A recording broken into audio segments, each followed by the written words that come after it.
Okay, now we're good on Twitter. All right, it'll All be a right. second before we're going live, fellas. So hold up. Go ahead and retweet everything, Connor, on there. NBA playoffs. NBA playoffs.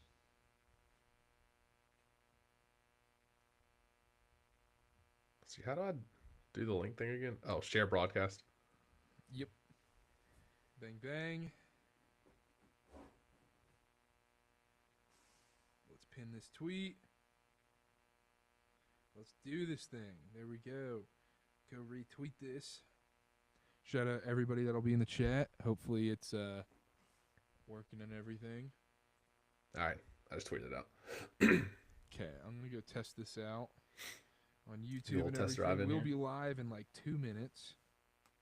Un momento, por favor.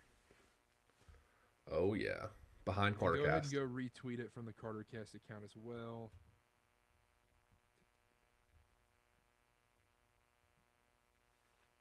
Game 1. Game 1's in the book.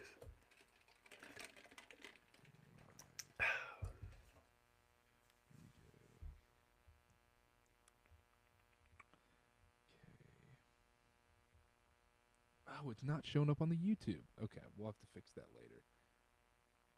Dylan is in the chat. Dylan, how does it sound? Everything good? Everything good? Dylan in the chat. Why are you trying to sound? Why are you trying to sound like that right now? Late Doing night a cast weird- currently fully castrated. Test. Okay.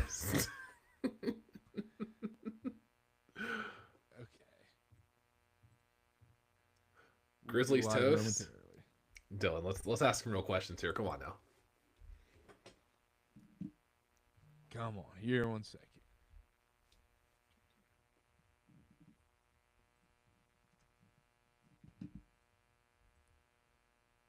Game one. We'll be live momentarily here, folks. Just 1 second.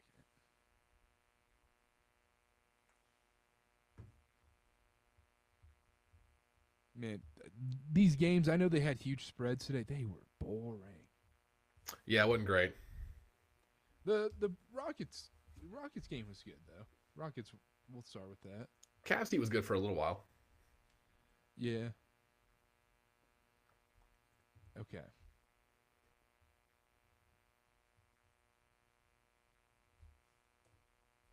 It's not even.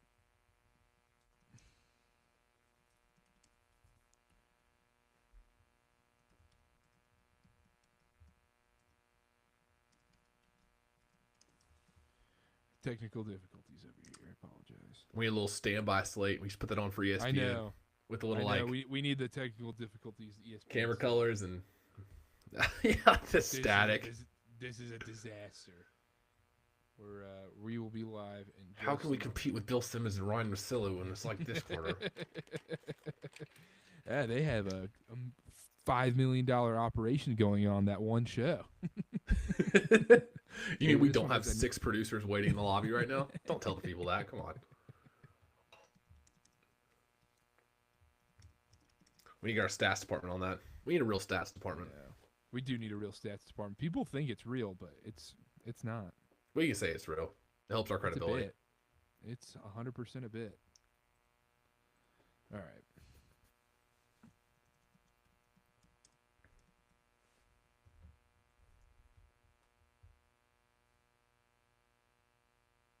I see it Yeah, we're good. We're good. We're moving along. on YouTube. Okay. Yeah, hold up. We're supposed it's trying to fix it on YouTube. This is a disaster. This will not happen on the next one. What's wrong? Okay, I think we're good. All right. I think we're good. All right. Twitter's live. Twitter's good. Okay, we're good. Let's do this thing. All right, let's start the podcast here. 3, 2, 1. We're live. We are live right now. We are on Twitter and YouTube, KarterKast YouTube, KarterKast X account. If you're listening to this after, go check those out. Go follow if you're listening live right now. How's it going? Make sure to type in the chat. NBA Game 1 playoffs reaction. Let's do this, Connor. Warriors, Rockets. We just finished watching that game. Warriors ended up winning by 10. Score lied a little bit. It was a closer game than that. Initial thoughts from this game. My first thought is just the difference in coaching styles on both sides of the sideline here. I mean, you've got the Rockets with Ime Udoka, who's rolling out a lineup of Ahmed Thompson, Jabari Smith, Tari Eason, Şengün, and Steven Adams with not one single Mm-hmm. guy under 6'8". And then you've got the Warriors, just Steve Kerr fully committed, Draymond at the 5 with, Pods, Jimmy Butler, Curry, and Moses Moody. Just a difference in coaching style stood out to me. And it's a game one. So I get it. Like, you want to try everything in a game one, feel out your opponent, see what works, what doesn't. I mean, the Rockets out rebounded the Warriors on the offensive glass 22-6, and they still lost by double digits. So it worked in a sense, but initial takeaways is experience kind of won out tonight. Watching this game, I don't know how you felt, but in that first quarter, when Curry was kind of lollygagging a little bit. There's doing the feel Yeah. out. Now, LeBron likes to say he does a 48-minute game one feel out where Well, I'm just not going to flat out try in game one. We'll get to that a little bit later. The Warriors did that for about the first half of the first quarter. The Rockets came out with way too they were too amped for this one coming out, and they got that early lead. I think they went up 7 at one point in the first quarter. yeah. There was not a moment Curry, Butler, Draymond, anybody on the Warriors looked remotely flustered. They were down 7. That's fine. We'll get back into this.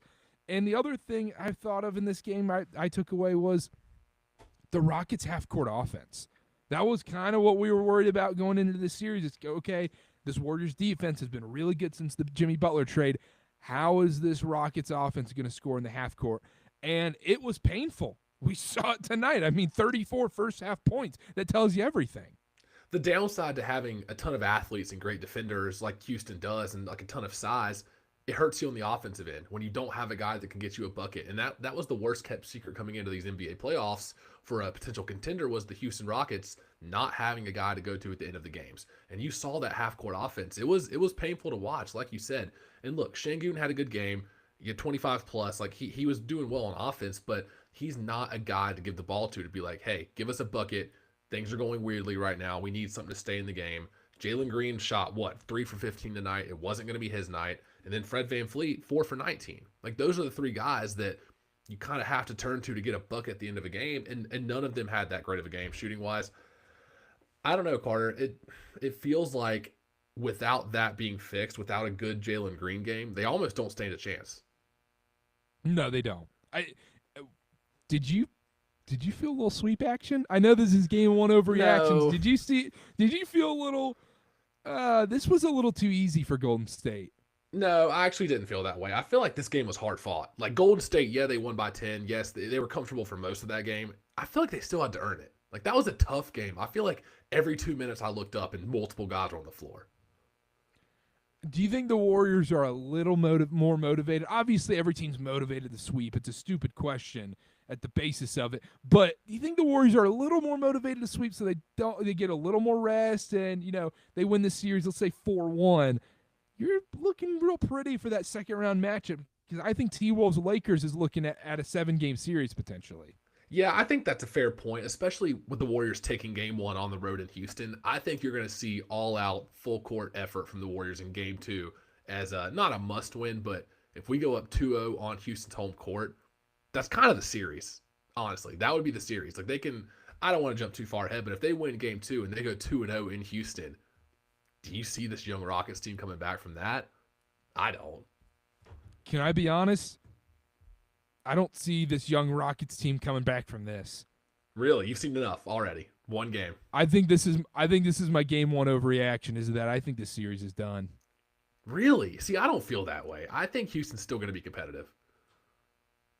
Late game stuff is such a concern. I know the Warriors are loose with the ball at the end of games, and look, Steph can make do dumb stuff at the end of games. What is the option for the Rockets at the end of these games? You even talked about that in the preview.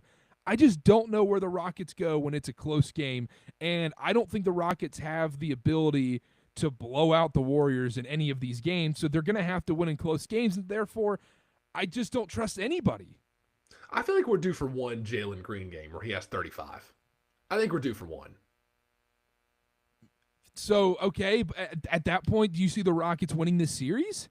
No, I don't think the Rockets win the series, and I actually picked them in 7 in the preview, but I don't want to overreact too much, but the half-court offense tonight was extremely worrisome, and Experience just won out. The Warriors have Jimmy Butler and Steph Curry, two elite playoff closers that you would rather have over anybody on that Houston team at the end of a game. And coming into the series, that was my worry. I wanted to pick the Rockets in 7, defense, young guys flying around. I just thought maybe they could give Curry hell. And they did. They bumped him tonight. They were grabbing his jersey. They had him off ball. Dylan Brooks was kind of in his grill a little bit. Amen Thompson was on him. But he still had one of those signature games. You know that Shane Gillis meme where he's showing that chick like something on his phone or whatever, like reaching across? Yeah. It's going on around Twitter right now. That's me every single time Steph Curry's on TV with my wife. I'm sitting here, Steph Curry tonight, he hits that crazy shot from the right elbow, and I'm like, oh my gosh, you got to see this. You got to see this. He is so fun to watch. I get like giddy. I feel like an 8-year-old kid when I get to watch Steph Curry because it is so entertaining, and nobody does it like him, man. Nobody. And what's insane is the other side. I mean, Ime Udoka's coach against him on the biggest stage in the NBA Finals. You know what's coming. You know there's going to be off-ball screens, back screens, flare screens, guys grabbing, double screens on the wing. You know what's coming, and he still gets open, still has that sliver of space. And if he doesn't get a shot off, he makes the right play. Hey, dish it to Draymond. Now it's 4-on-3, and Draymond's going to make the right play. Yep. So it's just so tough when you're guarding Curry. You know what's coming, and yet you still can't stop it. You know, it's crazy. Even at 37 years old. It's crazy. At 37 years old, it does not matter. That one at the end of the shot clock where he goes, I'm just going to put this one up. Does not matter. 30-plus feet out. It does not matter. This dude, he starts the game. I think he was 0 for 4 to start in the first quarter. And, yeah, dude just made one tiny adjustment on a shot, and it was game over from there. They had no answer for that. And like you said, Jalen Green's the only guy on the Rockets I feel like can explode offensively, because I even texted you this. Amen Thompson, man, he's getting Trey Jones versus UCF treatment. I mean, they're just like, hey, man, do whatever you want. Just don't get within 6 feet. Yeah, and you saw, like I mentioned earlier, the Rockets had 22 offensive boards. Like, they dominated on the offensive glass, but they couldn't shoot the ball. Jalen Green and Van Fleet were combined 7 for 34, I think it was. You don't win a game like that. You can get every offensive rebound. You're not winning a game when you hit 6 threes against the Warriors. And that's the difference, is not to beat a dead horse. Shooting and spacing is what we saw at the end of this game. And the Rockets had neither one. And they're not gonna win a series like that. This is the one series, not to spoil anything, this is the one series that I think I'm already ready to change my pick on. Because I just want to be different. I wanted Houston in 7. I want a young, fun team. I'm out. We'll get to another series I think you might be changing your pick on too. Nope, I won't be. You texted me some stuff yesterday. I think you might be changing your pick. I was emotional. All right. Easter Sunday does that to people, I guess. But, yeah, man, like, this is just another reminder tonight that, one, just cherish every Steph Curry game you got. Mm-hmm. Every single Steph Curry game. You're on the edge of your seat watching this guy play. It's unbelievable. And then also the Jimmy Butler trade, man. I thought it was going to be okay. I didn't think it would work out this well. It is exactly what they needed. And Jimmy Butler bought in is just this completely different player. It's still kind of scummy how he got out of the Miami stuff. And people just, whenever Jimmy's bought in, everybody just all of a sudden forgets how he leaves those destinations. It's the craziest recency bias. It's but amnesia. At the same time, it really is. He does something to people. But he's exactly what they need. I mean, they finally have a wing they can go to and say, hey, go get us a bucket and not be scared of anybody in these big moments. Yay, you and Draymond can switch off their best players offensively, and they're just a nightmare as a defensive matchup. Even though they play small ball, it really didn't matter. Yeah, it is kind of amazing. It's like, oh, playoff Jimmy's back. Look at him closing. Real. And then 4 months ago, it's like, no, let's just forget about him, showing up Pat Riley and sitting out games and then actually playing and just sitting in the corner and not trying, being a diva. And that, in 2 years, when this Warriors thing ends, we're going to see the same thing. Maybe 12 months. Yeah. But you know what? Kudos to them. Kudos to Mike Dunleavy for getting a guy, taking a risk on a guy, working out this well, and also that lines up with the Draymond-Steph timeline of, okay, let's chase a title for the next 2 years, give it our best shot, and we can at least say we gave Steph Curry the best team around him to compete. And that's what I was clamoring for in the offseason. And it's just another example of if another dude buys into this Warrior system, they're successful every single time. I mean, look at a guy like Brandon Pajimski. Like, imagine if Pajimski ends up getting drafted to the Charlotte Hornets or the Washington Wizards. That dude is averaging 35 on the Capital City Go-Go right now. He's He's not Corey playing. Kispert. Literally, he's Corey Kispert at that point, and now he's making huge plays in big playoff moments. And yeah, man, it's really cool to see Steph get this other superstar and it work out. And Connor, I need you on the Warriors bandwagon, man. It's so fun. They are fun to watch. I just, I felt like Houston was going to put up a better fight, but the series isn't over. But man, overreactions, that was tough to watch. What do you think the FanDuel line is for the series right now? Yeah, Warriors minus 250. Warriors minus 390. Wow. Rockets plus 310. I guess FanDuel saw enough. We're due for a Jalen Green game. They're going to win one of the next couple games. I know that for a fact, but even if they win one of the next couple, does that change your mind about the Warriors winning the series? It doesn't. It doesn't. Because you know what? In the playoffs, it doesn't matter. Regular season is fun. You have all the athletes that, you can play in 40 minutes a night, cause havoc. It's fine. In a 7-game series, you want playoff closers, guys that you can say, hey, we're trailing. We need to stay in this thing. We're tied at the end of the game. Go get us a bucket. Get us an offensive rebound and a putback. Make the right play. Warriors have 2 of those guys. Rockets have 0. Yeah, that's fair. 100%. And the other thing is, we'll get into this more and more. It's fun to do this immediately after game 1. And this is an extreme overreaction, but like you see this right now with the Rockets, and let's say this ends up being a 4-0, 4-1 series. You're looking at Kevin Durant being like, brother, we need you. Yeah, and if you're the Rockets, I get it with the whole timeline thing, and you don't want to mess up what you have. But if you get, walloped in this series 4-0, 4-1, and there's that glaring issue of needing a bucket at the end of a game, you know who fixes that? Kevin Durant.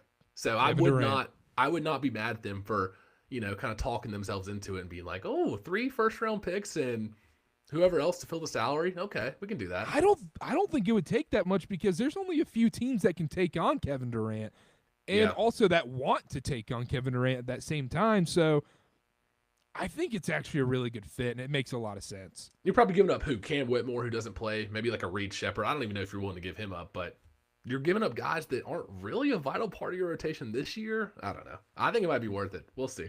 I think it's 100% worth it because do you see one of these guys developing into that superstar level scorer? If you want to go compete for a title, Kevin Durant, you come in there, all of a sudden you have a player that you can give the ball to at the end of a game, and it's just different. And you showed you can win in the mid-50s in the regular season and get a 2 seed without him. So it's okay, KD, go play 55, 60 games. Come playoff time, we need 35 minutes a night. Here's the ball at the end of a game. Take us over the top. Because right now the Rockets don't have a guy that I think will develop into a number 1 option.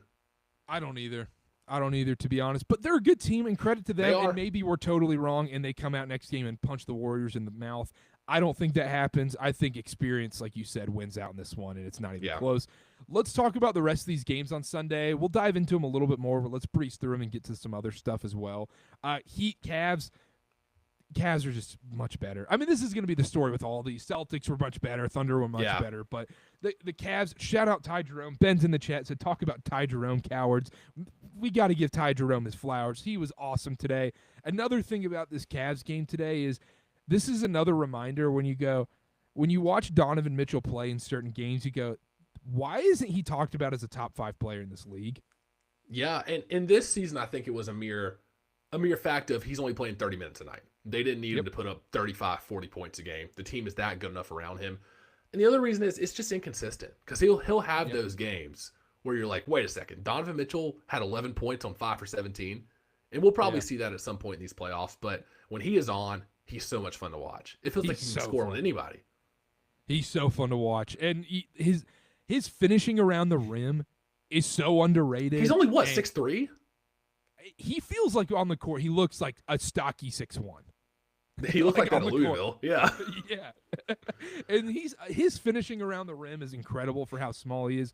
And he can be so electric. And then there's that next game where he goes 3 for 19, and you go, oh, Donovan Mitchell just lost us a playoff game. Yeah, but I'll tell you the story today. It was semi-competitive for a while. That fourth quarter, the Cavs won at 34-21. Avalanche, dude.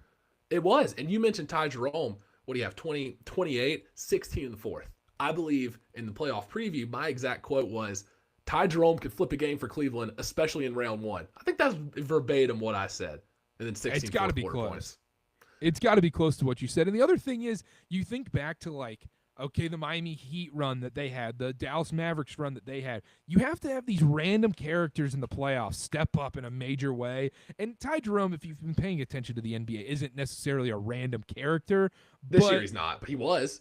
He was, and he still kind of is to the NBA casual.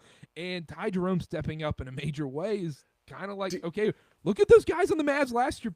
PJ Washington all of a sudden was playing at almost an all-star level at some points. Do you remember? This is going to be a deep cut. If Ben is in the chat, he probably remembers this. Ty Jerome in those Chris Brickley gym scrimmages was just dominating guys, like shooting from 2 steps in half court. And in the back of my mind, I was like, okay, that's awesome, but let's see him do it in the NBA game. And then he came out this year and started torching guys. That has to be the first time I've ever seen somebody in a Chris Brickley gym scrimmage and then actually translate to the league. Like it's always guys that are already established, like Melo or whoever. Yeah, but I feel like they don't get their own videos. Like I don't think Goga Patatse is getting his own Chris Brickley video. Yeah. But I just vividly remember Ty Jerome dominating some of these summer scrimmages and like some videos I would watch on Twitter, pulling from like half court. Good for him, man. ACC. Yeah, good for him. Shout out to ACC. Shout out UVA. Shout out Tony Bennett basketball. Hey, alive and well. Last thing on the Cavs, they went 10 deep today. Nobody played over 34 minutes. I think it was clear they wanted to make a statement against Miami. Be like, hey, we're for real. You saw the passion. Mitchell was diving for loose balls. I think they kind of want to show everybody, hey, we're here for real. Even though it's the Heat, I think we'll see some. I don't think the intensity is going to drop off at all for Cleveland. No. Do you think this is a sweep? No. I predicted 4-2. They look pretty good today. I think the Heat get at least one. Yeah. And isn't Davion Mitchell the perfect Heat guy? He had 18, 4, and 9 today. Just a resurgence. Thought his career was over. Perfect Heat guy. Perfect random Heat guy. I love watching him too. He really gives a shit, and I appreciate that. Yeah, I was talking about this today with someone. Like, I kind of love Giannis on the Heat because we'll talk about that Bucks Pacers, and there's a lot of like, hey, this Bucks stuff is over. I'd love to see Giannis in Miami. Give Bill Simmons a stroke. If Giannis goes to Miami, Luka goes to LA, and Giannis to Miami. That might be the end of that pod. Every Boston fan's pooping their pants. Oh man, that would be a good fit though. I'll give it to you. Last one, Darius Garland, 27 today. Great game, Everybody played well in the Cavs. It was a pure Cavalanche in the fourth quarter. Shout out the Cavs. Magic Celtics. The Celtics just look. They played a D- game, a D game, and it just didn't matter. Look, Tatum, Jaylen Brown, and Porzingis shot a combined 15 for 44, and they still won by 17. You know why? It's the same thing we've been preaching since October. Magic offense, awful. It's like watching paint dry. And not just that, it's always someone on the Celtics is going to go off on a given night. It does not matter. All 5-6 guys on this team aren't going to have an off night. Someone's going to go off. Derek White with 30 tonight. And Paolo, he had 36 tonight, and it just did not matter in the slightest. Yeah, but you're right about the Celtics. You'll never see a night where all 5, or even including Pritchard, all 6 of them have a cold night. It'll never happen. And that's what's so scary about Boston. Tonight's probably the worst, or earlier today is the worst they'll probably play on offense all playoffs long, and they still won by double digits. So, yeah, that was a stomping. Franz and Paulo had 59 of the 86 points for the Magic, and you felt it. The third leading scorer was Jonathan Isaac with 7 points. I just don't know why you're playing Cole Anthony 10 minutes when he basically won you that play-in game. I get it. He's a defensive liability. Nobody's guarding Boston. You at least want somebody to shoot the ball. You play more than 10 minutes. Come on. This is sweet. Corey Joseph, no points, no rebounds, 2 assists in 26 minutes. Is he that good on defense? I don't think so. What are we doing? Yeah, it's Kyle Kuzma. It's malpractice. Oh, we'll get to Kyle Kuzma, but that's just malpractice. Yeah, that might be a sweep. I just don't see how the Magic score. This was the worst game Boston to play all series. The over-under for Magic team total in this game was 96.5. I think it was plus money on the over. That's unbelievable. And I think it's going to be – I think that total is going to go down to like 93.5. What's crazy is they weren't even the worst offensive team today. We can get into that. Thunder Grizzlies. Thunder 131. Grizzlies 80. Marvin Bagley leading the way for the Grizzlies with 17 points. He was 8 for 8. I wrote that down. I knew you'd like that. I was watching Garbage Time. I was like, I'm kind of having fun here. Marvin Bagley was getting a 2-year, $10 million deal somewhere. Yeah, he'll get a deal in the offseason, and someone will be like, I liked what I saw in the playoffs from Marvin Bagley. Hey, real quick, Jack in the chat, who does Connor hate more, Corey Joseph or Anthony Richardson? That's tough. I'm gonna go Anthony Richardson. I think it's actually Corey Joseph. Really? Yeah. I think it's more just like shock and disbelief he's still in the league and playing 26 minutes in the big 2025. It's more just I don't think you actually hate Anthony Richardson. I think you actually hate Corey Joseph. I hate that he plays. I don't hate him as a person. I hate that he's playing 26 minutes. I think you hate people's belief in Anthony Richardson. Now that might be true. I'm out on Anthony Richardson. Anthony Richardson. That might be dead. But Thunder Grizzlies, 131, Grizzlies 80. You talk about making a statement. I just think the talent disparity and the depth is too much in this series, is what it is. And Ja's kind of hurt from the playing game, so that doesn't help at all either. But even with him fully healthy, they never stood a chance. This OKC team against a team like this, which is just talent, depth, playoff experience, everything favors OKC, at least in this series. And Jaren Jackson was 2 for 13 with 4 points, only 3 boards. I know it was a blowout, but he has to play well for them to even have a chance to steal a game. And he was horrible today. It does not matter. This is a sweep. All five OKC starters double figures, and they all played less than 26 minutes. Like this is going to be this. Yeah. Well, I mean, you saw it from the jump. It was 1-2-3 Cancun. Yeah, I can't believe Memphis won that playing game. Honestly. Well, neither team wanted to win. The Mavs were pumped to go to Cancun. They were true. Hey. We've had our flights booked for years. We had to reschedule by a couple of days, but you know what? I still got 5 days left on my reservation. Let's get down there. Yeah, you think Nico wanted 2 more home games for the Mavs? Hell no. Nico giving the side eye, dude. The camera cutting. They were kind of ruthless on the broadcast. Dave Pash was like, "Hey, Mavs fans, your lives suck." as somebody who's worked in TV for the last 3-4 years, 5 years, whatever, that was awesome. Because I just know in the control room, people were just laughing their asses off. Because this is how it went. It's like, oh, Anthony Davis hobbling in the locker room. Quick, somebody show Nico. Somebody give me a shot of Nico. And the whole room's just cracking up. Like, oh, no way. You sure? Producer's like, do it. Oh, yeah, man. I mean, and then it was Legler and Pash, right? Yeah, I think so. I like Legler on the call. Legler's good. Dude, Legler's good. He's good on podcasts. He's been pretty good on games. Legler should be with Mike Breen, but that's a whole different story. That's a way bigger story. But I loved Legler and Pash, but dude, they were going in on Nico and the Mavs. Like, if you're a Mavs fan watching that game, like, dude, it's just a punch in the face every single time. It's like every March when I see the Caleb Love shot. Every single time it's a gut punch, but way worse because the Mavs are. I mean, you're in a rough position. Your all-in season is next year, and Kyrie Irving isn't playing till January. Yeah, that's tough. And when's the last time a guy came back from an ACL and then that same season, halfway through the year, was that good? And Klay Thompson, like, we're seeing what Klay Thompson is at this point. Would they have been more competitive than Memphis in this series, though? No shot. No shot. Don't even say it. Memphis. I don't think they lose by 51. They might lose by 51. They're that bad. Let's move on. Can we talk about some real teams? You think Thunder sweep them? I think it's a sweep. I think we see some boring basketball.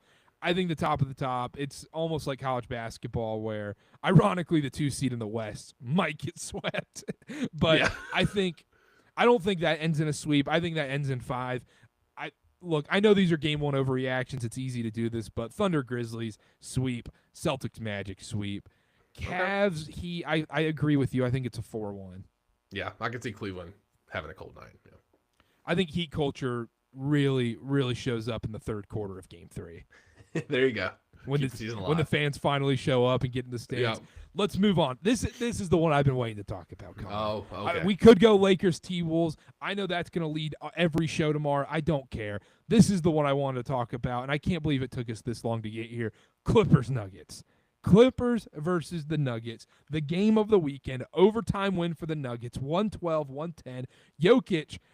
So many people probably got boned out of betting his triple-double. They gave him the rebound, gave him the triple-double, took it away in overtime. I think if that game ends, I think they keep it. That game, in overtime, that rebound's gone. He finishes with 29, 9, and 12.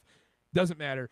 Nuggets win 112-110. Connor, I know you were a little emotional after that game. You go, oh my gosh, that's the one the Clippers had to have. The Clippers had to have that one.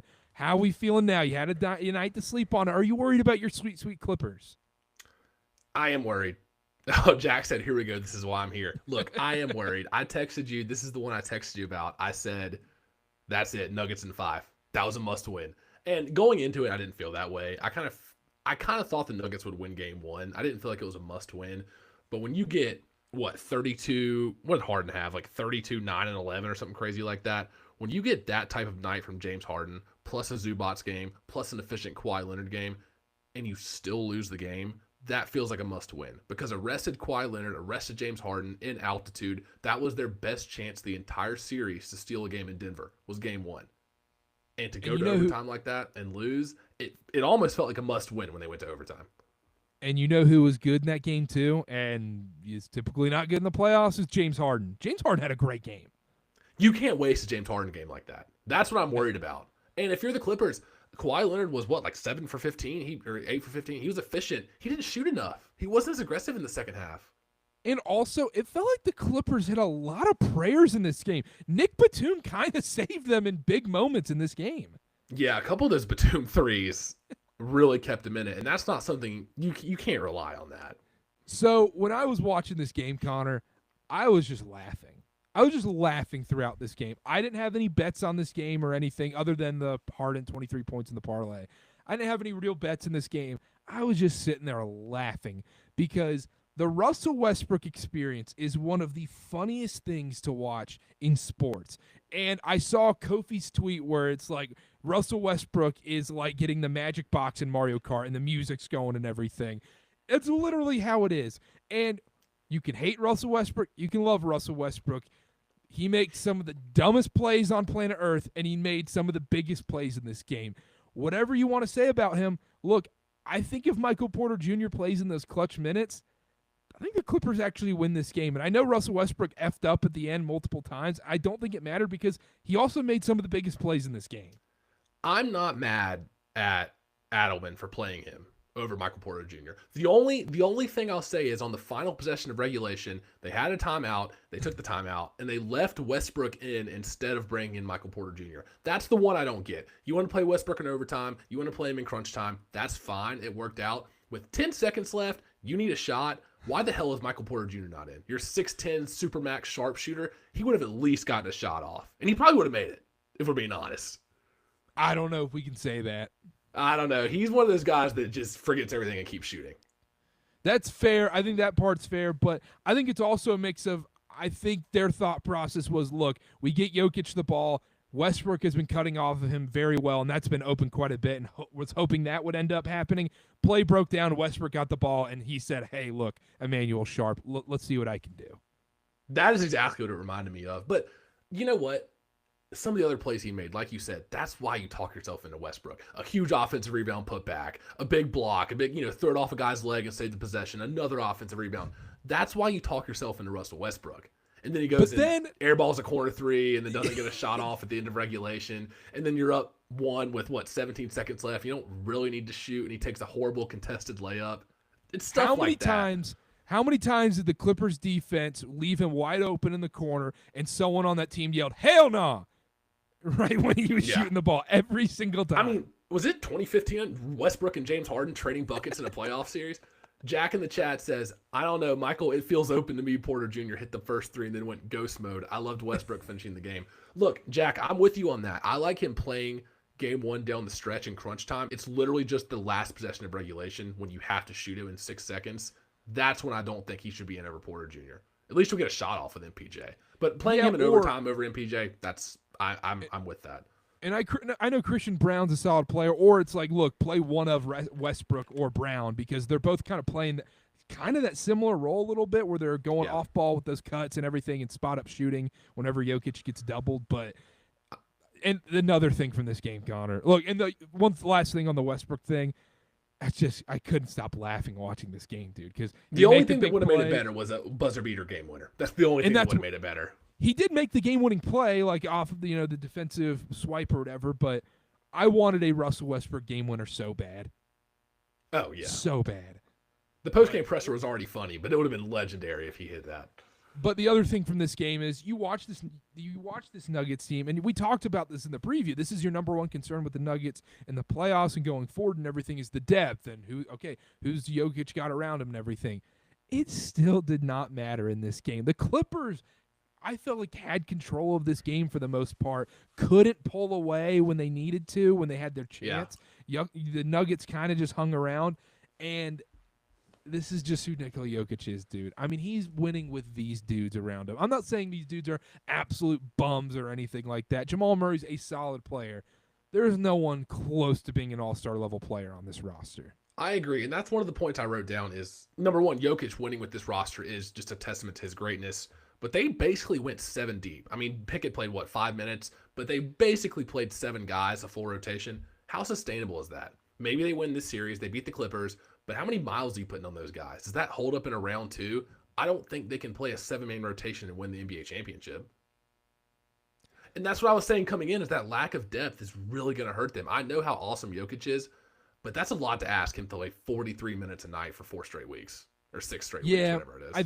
I think it depends how long these series go. If let's say the Nuggets could somehow clean up the Clippers in a quicker one, then I think it's a little more sustainable.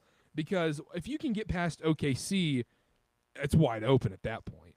But that's the thing, is I feel like this Clippers-Nuggets series, I don't think there's any way it goes less than 6 games, and Jokic is going to be playing 45 minutes a night. And then where does that leave you in round 2? I don't know. We'll see, man. It's Patrick Mahomes level of, I really don't want to bet against this guy. You know, there's some allegations. I don't know if Jack's seen this or if you've seen this, but there's some Jokic flop allegations going on Twitter. I'm up for sure. He flops all the time. That's one thing. Like, people are complaining. Like, NBA Twitter right now is freaking out about the Jokic PR. Like, nobody's had better PR than Jokic. This is crazy. I'm like, brother, I don't want to get into this. I don't want to ruffle some feathers here, but Kobe Bryant, really? Come on, man. Like, rest in peace, Kobe, but that's the greatest PR campaign of all time. That's some PR right there. Look, Derrick Rose. Derrick Rose is the greatest PR campaign. It's the Mount Rushmore of PR. Jokic isn't. Marcus Smart, Defensive Player of the Year, great PR campaign. Could you imagine if LeBron James won a title without an All-Star on his team? How much that would be brought up? Oh yeah, that would be the number one lead into every first take argument. 100%. But Jokic just doesn't have that. He's not that polarizing player. He doesn't cause problems. I do get tired of the Jokic doesn't care stuff. That is so overblown. He does care. He really does care. He does care. Like, he obviously effing cares. Like, let's stop with this stuff. Like, that stuff is annoying. I get that. But, I mean, look what he's doing. He's not stat padding like Westbrook did in his triple-double season. And nobody else. If you give any other All-Star, any other player in the league this roster, they're not doing what he's doing. They're not. They're not. I agree. And, there were other guys that stepped up. Aaron Gordon had 25. He played a great game. Murray only shot, 7 for 20, but he still had 9 rebounds, he had some 7 big assists. Shots, though. He had a positive impact, but, yeah, it all starts and ends with Nikola Jokic, and that was an impressive game 1. And from a Clippers standpoint, just one last time, that did end up feeling like a must-win. When they played that well and had that lead and then blew it and got that good of a game from James Harden, and then you lose your best chance to steal one on the road, that feels like a series-shifting win for the Nuggets. So shout out to them for coming back and actually pulling that off, because that could be the turning point in the series, even in the game 1. So is it the turning point in the series? Are you flipping on your Clippers? I'm not. I'm gonna stay. I'm gonna stay firm. I'm gonna stay firm with the Clippers. I'm a little worried because we already got a great James Harden game and they lost. That worries me. But I'm gonna stay with the Clippers. Big point that the Clippers need to hammer home, and I'm sure Van Gundy will next game because he handles the defense. Denver had 29 points off 20 turnovers from the Clippers, and the Clippers only had 9 points off 11 turnovers. That's a big difference in the game. That is the difference in the game, because you look through the numbers right here. They're about equal on the rebound total, and ironically, the Clippers shot the ball way better in this game. Free throw, there was a big differential there. Yeah, but, I mean, we just need more Kawhi Leonard. He played 42 minutes. He needs to be a little more aggressive at certain points, like when they're on when the Nuggets are on an 8-0 run. And the Clippers can't buy a basket, Leonard's got to get to the free throw line and hit one of those patented fadeaways. Get to the line. He only shot 15 times. He was efficient, but he didn't shoot enough. What'd you think about Ben Simmons? It wasn't a complete train wreck. He didn't add anything on offense, but it wasn't a complete train wreck. Jack in the chat said, "Did y'all see Westbrook now has the most statistically clutch shots by a point guard in the league? Dude cracks me up." Yeah, that's numbers do lie. Shout out Longevity. Dylan Wilkerson. Longevity. Shout out Dylan Wilkerson. Numbers do lie. Facts don't care about your feelings, Dylan. Well, I think in this instance it does care about your feelings, but I'm not wavering. I think the Nuggets are for real still. I'm not going to waver at all. Will this be the best first round series? Yeah, I don't think it's close, right? I think every game is going to be a dogfight. I really do. I don't think either one of these teams are good enough to really pull away and not give up a lead, if that makes sense. I think most of these will be close. If Cade Cunningham had the PR LeBron does, I think we'd start hearing that the Knicks 4-0 sweep of the Pistons is the greatest 4-0 sweep in NBA history, the most competitive sweep. Are you going to take Marcus Morris' spot on First Take? Yeah, but shout out the Nuggets, shout out Jokic. Great game. He's so good, man. And the fact that, look, I don't want to do this too early. It's obviously game one, but what if the Nuggets went on and won the finals? What does that do for his legacy? It would be one of the greatest finals runs probably in NBA history. And I genuinely mean that, because for him to win the finals means he has to put up numbers we haven't seen since Will. And he would also be bringing no all-stars with him, no superstars, no real running mates, essentially, except maybe Jamal Murray, kind of, but Jamal Murray's not the same Jamal Murray as of a couple years ago. And then you'd have to play the Red Hot Clippers, the 68-win Thunder, and then likely either the Warriors, Lakers, or Timberwolves, and then probably the Celtics on the other side. I think it would have to go down as the greatest finals run ever. And does that just put them straight into like top 6 conversations, top 5? It probably has to, especially because their third option, a max contract player, can't even close games right now. So if he, that would be unbelievable. Stop. You're gonna get Jack too excited in the chat. I'm gonna get Jack's. Yeah, Jack's gonna have to repent for what he's gonna do after this podcast. Timberwolves Lakers. We got to move on to this. Okay. All right. T-Wolves 117, Lakers 95. It was the Luka Doncic, hey man, here's the ball, go bananas, take every shot. Hey, LeBron was just, I mean, you can say this is a LeBron feel-out game, one game. That's why that gets talked about a lot, and it is a cliche. At the same time, I don't want to overreact too much to this game. I'm not going to overreact at all to this. I'm not putting any stock into this. LeBron is 31-24 in game ones in his career, and Luka's 2-6. So both of them have historically not been great in game one. Nothing? You're not putting anything into this. I mean, I guess I'll put a little bit, but not too much. The Wolves shot 21 for 42 from 3. They shot 50% from 3. Jaden McDaniels had 25 points, 11 for 13 from the field. Naz Reid made 6 threes. He's only done that 2 other games this entire season. There's a lot of stuff in this game that I don't think is going to happen again. How many games is Minnesota going to shoot 50% from 3 the rest of the series? I don't know. How many games are the Lakers not going to play defense? Probably more than half.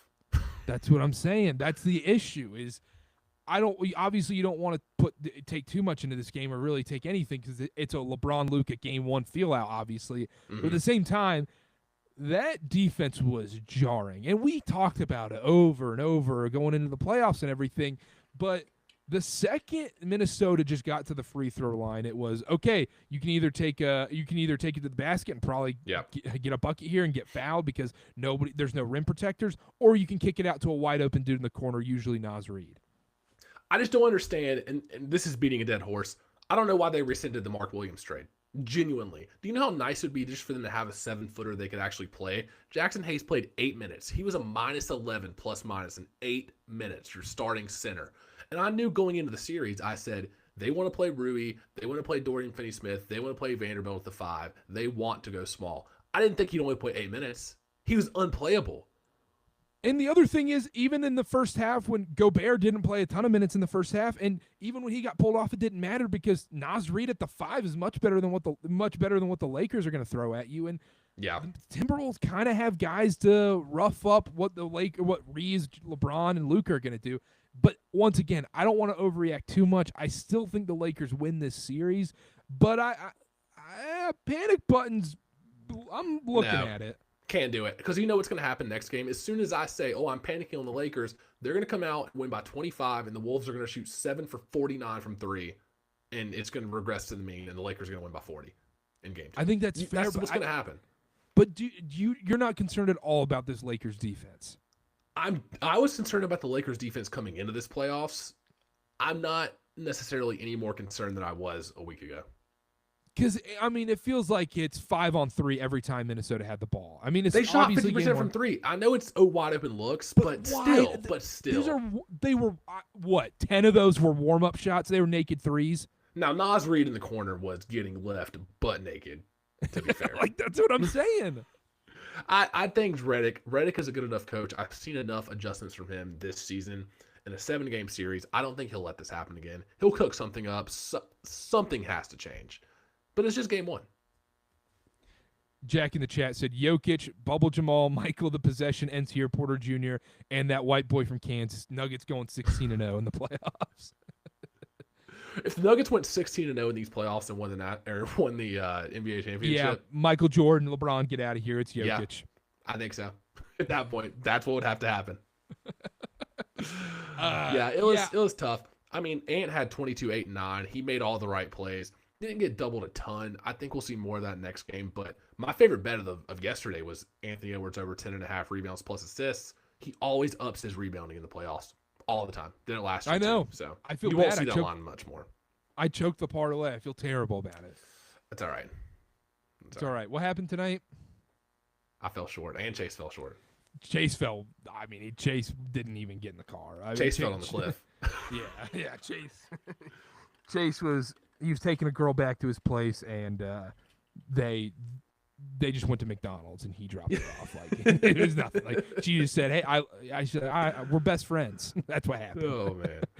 I mean, Lakers only got close with that. Lakers got 8 non-garbage time points from their bench. That's not going to cut it. They've got to have some type of contribution. Yeah, they got to have more.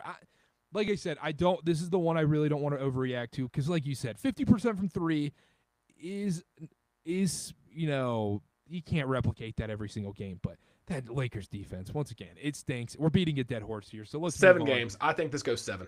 This feels like I do 7. too. But okay, at that point, are you worried about the Lakers if they end up in a brutal 7-game series? Warriors come off, let's say, a 4-1 series, and all of a sudden you're going, "Oh man, dude, I don't know about this Lakers Warriors series." If Lakers Wolves go 7, I like the Lakers in a game 7 there, but that does hurt their chances in the next round. I would agree with that. How worried are you if the Lakers go down 0-2? Man, 0-2 at home. 7 out of 10. Yeah. It's just hard for me to ever count out a team with Luka, LeBron, and then the way Austin Reeves has been playing, I feel like they're going to bounce back. But man, 2-0 both in LA would hurt. I think we have to figure out how the 2-0 happens because if it's that same defensive performance we saw again, where once again Naz Reid naked 3 after naked 3. Oh, doesn't matter. Oh, Anthony Edwards being able to pass out to everybody is open on this Lakers team. Like you can just the second you get by your man, you're getting a layup. Yeah. If we go out in game 2 and they shoot 53s and half of them are wide open again and there's no adjustments, I'll be really worried. But I just really don't think that happens. I don't either. And I think we see LeBron stepped up. Maybe he flies to Germany in between games and gets some steroids or something, and all of a sudden we're seeing, not 16 or 18 LeBron, but we're seeing like LeBron. We're seeing a good LeBron. He said his groin's still hurting, Carter. Come on, cut him some slack. He's 40. Yeah. What kind of cast would he come out with if the Lakers got swept in this series? Would he come out with like a chastity belt? Well, the story immediately comes out that says LeBron's playing with a torn groin. No athlete's ever done this before, ever in NBA history. And the fact that he battled through that and was on the court is a miracle. If they get swept, that would be funny. The narratives to come out of that would be hilarious. Nico was right. Nico still was not right. No, Nico never be right. All right, let's go. Is Nico being held hostage? No. Do you think this was Nico's decision? Yeah, I do. I don't know. I don't think it was solely his. Like, the ownership had to be in on it, but I think he probably spearheaded it. There's no way the owners were like, let's trade Luka. They don't know enough about basketball to do that. It's fishy. I don't know. We're talking Luka how we normally talk about the Hornets. This is not good. Yeah, you're right. You're right. It's still crazy. It'll still be crazy. Pistons Knicks. This game was awesome. The Pistons were battling. It was bad boys Pistons. Cade Cunningham was great for a little bit. Tobias Harris had a great game as well. And you talk about a avalanche. I don't know what you want to call the Knicks run, but holy smokes.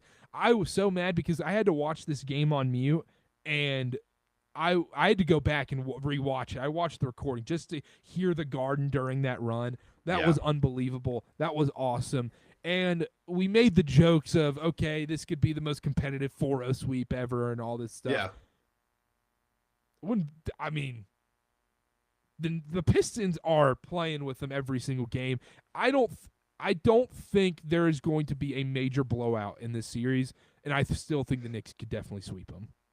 I think you're spot on with that. I mean, you look at the fourth quarter, the Knicks outscored the Pistons 40-21. That run you're talking about was a 21-0 run.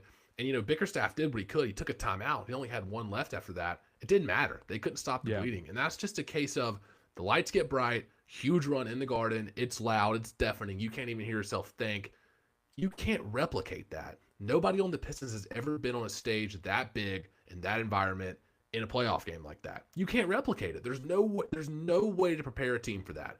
The only way to get experience doing that is being in a game. And so it was their first one. Of course they looked shell-shocked. And that's why I don't want to take away from the Pistons and how good Cade's been, how good they've been this year. But I just don't think they're ready to win a playoff series yet, especially one in a hostile environment like that.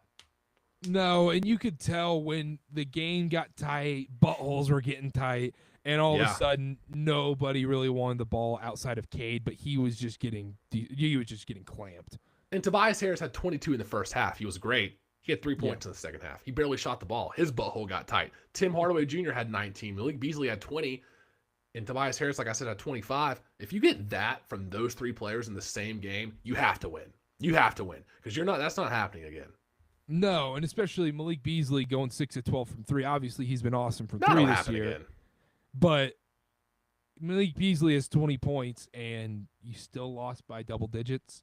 Yeah, you're right. I agree. I'm more concerned about Hardaway and Harris giving you that kind of production on the same night, and then you lose. I just don't think that happens again. And then Jalen Duren, game worse, minus 20. I don't know. 7, 6, and 3 in 25 minutes. He just wasn't. He didn't show up the way I thought he would. Yeah, and also it goes back to what we said in the preview. We kind of nailed a lot of this stuff in the preview. We kind of did. Jalen Brunson at the end, like when the game got tight, who do you trust? And that's really what it came down to. Obviously, the run. He was the great. Knicks had all the momentum. They were at home, but close game, home or away. This game could be played on Mars. It doesn't matter. I'm taking Jalen Brunson over anybody on the Pistons. Oh yeah, death being pointed at Earth. I want campaign in the fourth quarter. I want campaign. 11 of his 14 in the fourth quarter. Carter game high plus 23 in 15 minutes. I want. He did save them. He did. He ignited them. No bullshit. He really did ignite them. 11 points in the fourth quarter is nuts. I will say, I don't think the Knicks will end up winning that Celtics series, but I am excited for that series. They'll give them a run. Because you see, all the guys they have to throw at Cade, they're one of the only teams that legitimately has enough defenders man for man to at least somewhat match up with the Celtics. And Jalen Brunson can be that guy in that series. I agree, but it's going to be tough as hell having Drew Holiday, Derek White on you at all times. Yeah, that's going to be tough. Exactly. Look, also, OG, 44 minutes. Shout out him. He's been better. That contract was like a disaster for a little while. We were very concerned, but he's been pretty good for them lately. Towns made some good plays. Yeah, I don't know. Towns is solid. 0 turnovers. I'm shocked. Like I said, I was really impressed with the Pistons, and then, man, it was like if Houston had more time on the clock and a little bit more offensive ability, that's what it would have looked like against Duke. It was just peeing down your pants. It was Duke level, like, oh my gosh, we're going to poop our pants at the end of this game. Yeah, you saw it. I don't think that's the last time we see that either. No, I don't. Bucks Pacers. Pacers won by 1,000. This game was over immediately. 117-98. Giannis. We talked about this in the preview ago. Giannis is going to have to average 36 and 12 in the 35 and 12 in this series, and he had 36 and 12, and it did not matter in the slightest. Yeah, I picked the Bucks to win this series because I figured Lillard would come back in the middle of the series, but I thought it would still be close, even without him. And I think the glaring thing for me, lack of a number 2 option behind Giannis. Yeah. I mean, he had 1 assist yesterday after averaging almost 12 assists in the month of April. He had 4 triple doubles in his last 6 games. Nobody else was hitting shots. Torian Prince, Kyle Kuzma, both scoreless. Brook Lopez didn't have a great game. Ryan Rollins didn't have a great game. Kevin Porter Jr. came through for us on the betting front, but they don't have a number 2 option. If your number 2 option in the playoff game is Kyle Kuzma and Kevin Porter Jr., you're probably not going to win that many games. So panic meter on the Bucks is high. This is what I'm panicking over because that looked rough. I think it's over. Even if Lillard comes back Tuesday? I don't care. Really? What did you see the defense? Giannis was having to play all 5 positions on defense. Yeah, I saw it. I saw a lack thereof. I just don't see it. And I just look, I love Giannis, and it's so cool that he actually gives a crap and he actually tries hard, and it didn't matter what the score was, he was still giving 100% effort out there. But he just doesn't have enough help. There's no depth is also the thing. There's no depth. There's Yeah. no bench. There's no second scoring option. There's no rebounding threat. Kyle Kuzma had a Tony Snell in 22 minutes. Zeros across the board. He was a minute short of the record. I think it was it Mike Dunleavy? I forget. Wob tweeted it out. He was a minute short of the all-time record for a Snell. But wow, what a performance! It's crazy. Tony Snell, I really think the Tony Snell meme dies today. Now it's Kyle Kuzma. I think it turns into Kyle Kuzma. I think you're right. Because he's a more popular player. I mean, ironically, both Bucks players. That's right. Yeah, it's tough. I mean, would Middleton have done more than this in the playoffs? Probably, but I'm not even mad at them for making that trade. Middleton's cooked. No, you had to do something and look, To Kyle spice something Kuzma, up. Yeah, but what do you think this series ends up? You still leaning Bucks? No, I mean, my heart says yes, but my mind is like, Connor, come on, the Bucks are cooked and Giannis is leaving Milwaukee. I don't know. I still think the Bucks have a chance. I think there's a chance Dame comes back and kind of lights a fire. Even if he's not great, just his threat of being on the court, I think will do wonders for this Bucks team, spacing wise. But what about on the other side of the ball? It can't be any worse than it was. So that's fair. All right, that's fair. You got me yeah. there. But shout out the Pacers. Siakam had a great game. Turner was 4 for 6 from 3. I thought Nembhard made a lot of great plays. The Pacers played a complete game, and I thought coming into this season we might see a little fall off from them. But they sneaky had 50 wins? Sneaky great season by the Pacers. Sneaky great season by the Pacers, and look, if things go the way I think they will, they'll end up playing against the Cavs, and who knows? Maybe that's anybody's series. I would be, shout out Mark and Philly, friend of the show. He seems to think that Pacers Cavs meet in round 2 and it goes 7 games, which would not shock me, honestly. I don't think it would shock me either, but the Bucks, I think this turns into a much scarier conversation in Milwaukee. Oh, well, the writing's already on the wall. If they get 4-0 or 4-1 in this series and it's not close, what is there left for Giannis? I was about to say, do the Giannis talks happen immediately? Yeah. Does Doc Rivers go back to hanging out with Bill Simmons and Larry David on the golf course in Beverly Hills? Well, the day after they lose out, we'll get an article that says Giannis has been unhappy all season. The locker room has been gone for the last month and a half. Him and Lillard haven't talked in 2 months. We're going to get it all. We're going to get it all the day after they get out. There might be sneaky more sweeps than we realize. Or is that just a game 1 overreaction? Can I be honest? This is a bold prediction. I don't think there's more than one sweep. No. I don't think there's more than one sweep. So you think it's Celtics Magic is the only sweep? I think it's Grizzlies Thunder? It's them or OKC Memphis. I think Orlando might take one. What do you think? No? Probably the not. Celtics are due for a silly game, but that means Franz and Paolo have to combine for minimum 60 points. Which they did today. But you know what? The Celtics' silly game might have been today. Porzingis was a non-factor. Tatum was meh. Jaylen Brown's clearly hurt. Today might have been the silly game, and they still won by 17. That's what I'm saying. Maybe 2 sweeps. I don't know. My heart is telling me there's going to be 1 sweep, and it's either going to be Boston or OKC. Shout out Chase. He's going to game 2. That's awesome. Hopefully that's not the silly game. That's probably going to be the let's win by 40 game, if we're being honest. I think every game might be the win by 40 game. I just don't see a world where the Magic score 105 points. Get ready to learn Nemus Kata, Chase, because you're going to see a lot of him in the fourth quarter of game 2. It's like, hey, yeah, he's going to watch the Peyton Pritchard show. Yeah, we watched a little Peyton Pritchard show today, a little prequel. Oh, my gosh. Shout out Shoot the Rock in the chat. He's saying Celtics sweeping them. I think that's a wrap. You're probably right. Okay. That Magic offense, I'm just going to gouge my eyes out. So we talked about the series already. Let's go through some of these real quick, and let's repredict real quick. Very brief. Bucks Pacers, what does it end up as? Pacers 4-2. Clippers Nuggets. Clippers 4-3. Clippers in 7. I'll go Pacers 4-2 as well. I'm going Nuggets in 7 still. I think that ends up going 7 games. Pistons Knicks. I think this is Knicks 4-1. I think the Pistons probably get one at home in Detroit, maybe game 3. Playoff basketball's back, but I think 4-1. Shout out Pizza, Little Caesars Pizza Arena. I think Pistons win game 3, but yeah. Or maybe game 4. They're desperate. I think they get one at home, right? I'm agreeing 4-1. Lakers T-Wolves. Lakers in 7. Said that earlier. Agree. Yep, agree as well. Okay, Grizzlies Thunder. I think 4-1. I think Memphis somehow steals one. Sweep. This is a 4-0 Thunder. Don't think twice. Celtics Magic. This is a sweep. I think you're right. I was trying to make a case. There's no case. That Magic offense is awful. Get the brim out. Heat Cavs. I'm going to say 4-1. I said 4-2 before the playoffs started, but the Cavs came out pretty motivated today. That fourth quarter was very nice. I'll go 4-1. Yeah, I don't think this is a sweep because I don't think there's going to be a game where the Cavs don't show up in the fourth and they keep it close for a little too long. Heat win for some reason, 4-1. It'll be on NBA TV. Shout out. Warriors Rockets. This is one I'm going to change my prediction on. I'm going to go Warriors in 6. I'll go Warriors in 6. I'm going Warriors in 5. 5. I think it's a little more competitive than that. I think Steph Curry has a stinker or two in him in this series. I don't know. Maybe he doesn't. Maybe he doesn't. Know. I hope he doesn't.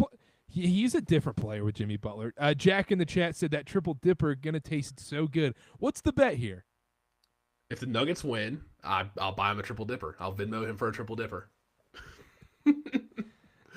You're getting him a triple dipper. I guess I am. Guess I'm going to. Jack, hit me up. But Jack, hit me up. We'll go get a triple dipper together. Times are tough though. We're staying on the $10.99 options. We can't go $15.99 on the right side of the menu. Just kidding. We're staying old time burger or crispy chicken sandwich. No Cajun pasta for what, $16? Can't do that. Oh wait, are you doing 3 for me or triple dipper? Oh, triple dipper. I'm tripping. See, that's an error on my part. Yeah, I think it's a triple dipper. So big mouth I was thinking bites, 3 for me. Yeah, that's on me. fried mozzarella or something, Southwestern egg rolls, maybe a little Crispers action. That sounds so good. Yeah, I know. It's what, 1 a.m. over there? Yeah, 1 a.m. and a triple dipper sounds amazing. Hey, Cookout's open. No, I'm going to sleep. Stop that. When's the last time you had Cookout? It's probably been almost a month. Can you believe that? I can believe it. I feel like when you're in North Carolina and you're like actually a busy person, then you just don't eat it as much. The last time I cook out, lunch. Isn't that crazy? Ooh. Yeah. Lunch. Ugh. I was like, you know what I'm feeling? It's a nice corn dog. And you're just wiping your hands from the Cajun fries. Yep. Yep. Jack Carpenter said Cajun pasta mid AF. Bro, you got to go Big Mouth Bites, honey chipotle crispers. That's correct. And fried mozzarella. Shoot the Rock said Chili's casual. Got his deals confused. Look, shoot the Rock. Look, I was just at Chili's. I was enjoying a 3 for me, and it was fresh on my mind. That is hand up. Shout out Shoot the Rock. Go subscribe to his YouTube channel. He does a lot of good stuff on there as well. Yeah, you're a Chili's casual. We do Fat Guy Minute stuff, and Connor's not in the crew. No. I'm a fringe guy. Am I a fringe guy on the Fat Guy crew? I think you're fringe because you're not sitting there. Have you ever done 2 trays at Cookout? Oh yeah. Okay. Yes. If that's the initiation, then completing the 2 drinks or just 2 trays. Does it count if I save the drink for the next day? Oh, because you're going sweet tea. Oh, yeah, God. I can't have 2 sweet large tea's sweet so teas. nasty, and people are like, "Oh, you're Mormon. That's why you don't drink tea and all that stuff." No, sweet tea just doesn't taste good. Casual. 3 for me does slap. Respect. Shout out Shoot the Rock. 3 for me does slap. 3 for me, Death Slap. Shoot the rock. Type your 3 for me in the chat. I'm a bacon ranch quesadillas kind of guy, to be honest. I went with the burger the other day for the first time. Not bad. It's usually a little greasy. Like on Yeah. the, I was like, it's You go with the fine. soup starter. Chicken enchilada. Yeah. Yeah. And Pretty then, good. chips and salsa action, it's a great time. Log Chili's into the is app on best. the little kiosk. Yeah. Yep. you're there. I Mhm. do feel a little fat having apps for stuff like I have an app for McDonald's, Chick-fil-A, and then I think I just have a phone number for Chili's. I don't know if I have an app, but I've got 3 pages of food apps. I got Cracker Barrel on here. We're frequents at Cracker Barrel these days. Are you? Yeah, I've got the Peg Rewards. My wife loves Cracker Barrel. I'm not a Cracker So Barrel good. guy. It's so good. Love Cracker Barrel. The line it's like 15, 20 minutes from my house. I'm like, I don't know. I'm not a It's like 5 minutes from our apartment, so I also don't eat a lot of breakfast.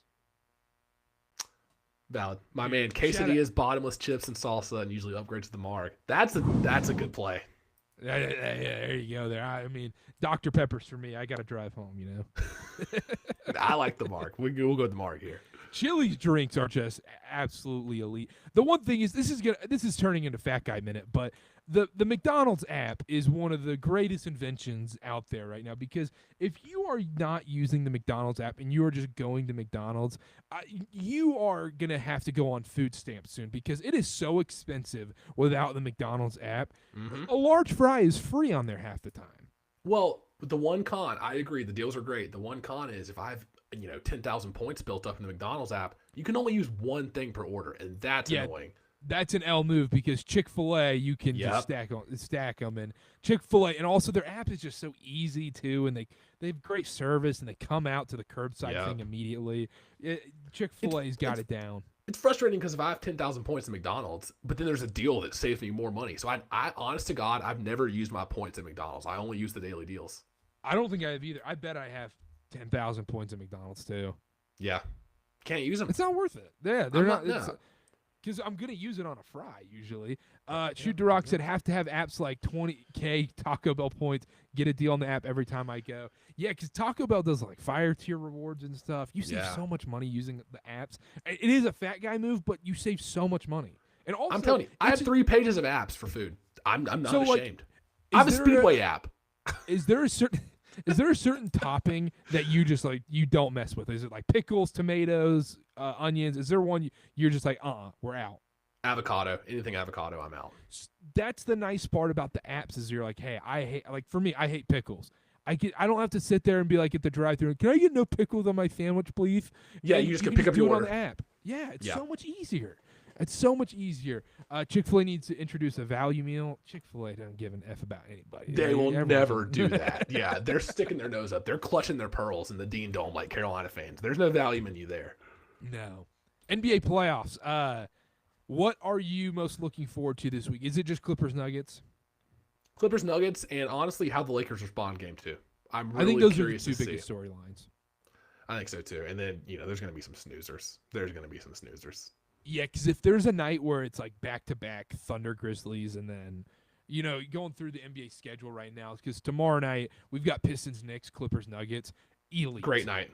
Yeah, cancel Elite your bump. Monday night plans. Yep. But then, brother, have you looked at Tuesday night? I've done. Both games, they might as well just do a split screen on NBA TV. Bucks, Pacers, Grizzlies, Thunder. Yeah, I hope at least one of those is good. Come on.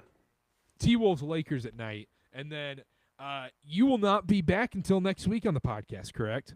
That's right. Going home to North Carolina for a wedding. So I will be back there as well. But Connor, don't worry. I'll be live on Thursday. You'll be at the rehearsal dinner. Chase and I will be live. Chase will be back from Boston. And I'll tune we'll in be the live. chat. Yeah, we'll be live Thursday night after the Nuggets versus Clippers. Oh man, dude, that's a 10 p.m. tip-off on the East Coast. I gotta burning the midnight oil. It's 1:20 here. I'm doing the same thing. I'm getting soft. I'm getting soft because I'm moving back to the East Coast in a couple months. Get ready to learn Eastern Standard Time, buddy. I'll be back after the final, so it'll be fine. I'll get BYU stuff is when it's going to get bad. But anyhow, we'll be live Thursday night right after Nuggets Clippers, so be tuned in for that. We'll be putting out a bunch of stuff this week as well and doing some other live reaction stuff as well. So make sure to follow at KarterKast on everything, at Chase_Roger0, who's not here, at Connor_Sparrow, at CarterB8, and at KarterKast on everything. Hit that subscribe button. Download SeatGeek. Use code KarterKast. $20 off your first purchase. $50 minimum purchase required. Shout out Shoot the Rock in the chat. Shout out Jack. Shout out everybody that tuned in. And shout out everybody listening on podcasts. Give a 5-star review. Follow. Subscribe. Whatever you got to do to help out. And we'll see y'all next time. Bye.